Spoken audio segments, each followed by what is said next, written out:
ওটা তো ইতিহাসের বাবরের ছেলে হুমায়ুন শেখ, সবাই জানে। তা আমার এক কাকা ছিলেন, তিনি কামারপুকুর মিশন স্কুলে মাস্টারি করতেন।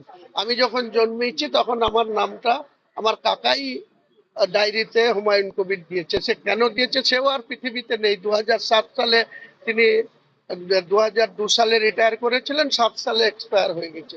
তো তেওয়ারি কি বললো, ও লিডার অফ দ্য অপোজিশন কি বললো, এসব নিয়ে আমি কোনো প্রশ্নের উত্তর দেব না।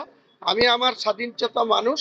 আমি একজন ইসলামিক ধর্ম মেনে চলা, কোরআন হাদিস মেনে চলতে গিয়ে আমার মসজিদ বানানোর অধিকার আছে। সেই অধিকার ভারতবর্ষের সমস্ত কিছু নিয়ম মেনে মেনটেন করে আমি এটা করব। এখানে কে কি বললো তাতে আমার কিচ্ছু যায় আসে না। তাদের প্রশ্নের কোনো উত্তর দেওয়ারও আমার প্রয়োজন মনে করি।